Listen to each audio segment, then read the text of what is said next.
Israel और फिलिस्तीन के बीच छिड़ी जंग पूरे विश्व में चर्चा का विषय बनी हुई है।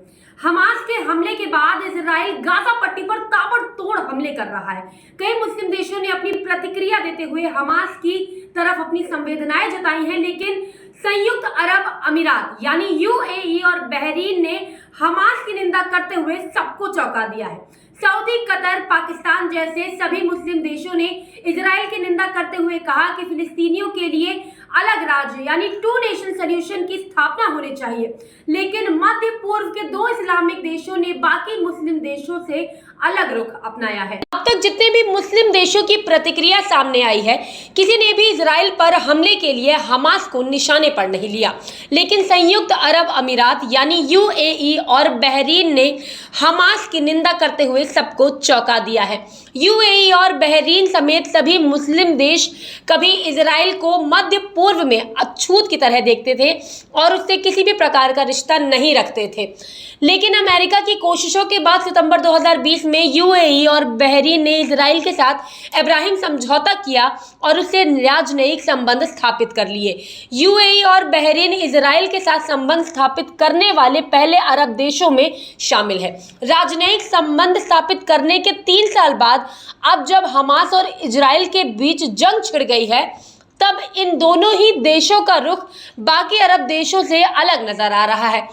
इन देशों के आधिकारिक बयान से संकेत मिलता है कि इस बार हमास के हमले को लेकर ये इजराइल के समर्थन में खड़े हैं। इजराइल फिलिस्तीन लड़ाई को लेकर यूएई ने जो कुछ भी कहा, उससे ये साफ संकेत मिलता है कि इजराइल को लेकर इस्लामिक देश के रुख में बड़ा बदलाव आया है। यूएई के विदेश मंत्रालय ने रविवार देर रात जारी एक बयान में कहा कि लड़ाई के लिए हमास जिम्मेदार है।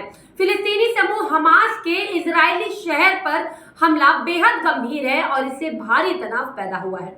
मंत्रालय ने हिंसा को खत्म करने और नागरिकों की सुरक्षा का आह्वान किया है। मंत्रालय ने कहा, गाजा पट्टी के पास इजराइल के शहरों और गांवों के हमास के हमले बेहद ही गंभीर हैं और इससे भारी तनाव पैदा हुआ।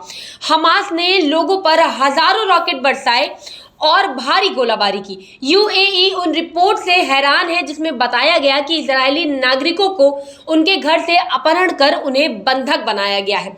ये बात पर भी गौर देना होगा कि यूएई ने अपने बयान में इजराइल के खिलाफ कोई टिप्पणी नहीं की है।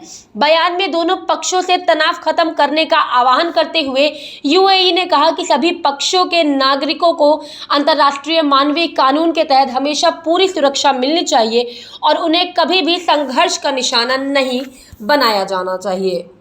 यूएई की तरह ही बहरीन ने भी साल 2020 में अब्राहम समझौते के तहत इजराइल के साथ राजनयिक संबंध स्थापित किए थे। बहरीन ने हमास के हमले की निंदा की है। बहरीन ने हमास के आतंकियों द्वारा इजरायली नागरिकों को उनके घर से अपहरण कर उन्हें बंधक बनाए जाने पर हमास को आड़े हाथों लिया है। अरब देश की कूटनीति के जरिए लड़ाई को खत्म करने पर जोर दिया है। अब देखना होगा कि ये युद्ध कब तक चलता है और अभी और कितनी तबाही देखने को मिलेगी। अभी के लिए बस इतना ही। ऐसी ही तमाम खबरों के लिए आप देखते रहिए GBN24।